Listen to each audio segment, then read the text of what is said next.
হলো? বলছিস কোন উপায়? কি আর হবে, আমাদের আর ভব নদীর 13 পার যাওয়া হইলো না।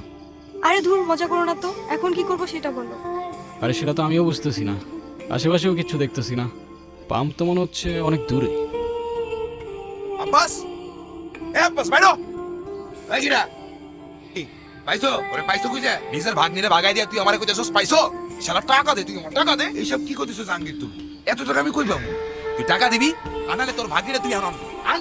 মাথা গরম করো না যা, এদিক ওদিক খোঁজ লাগাও। খোঁজ তো আমি লাগাইছি, ওর সাথে বিয়ে হওয়ার আগ পর্যন্ত এই শিরোনাম আমি খুব।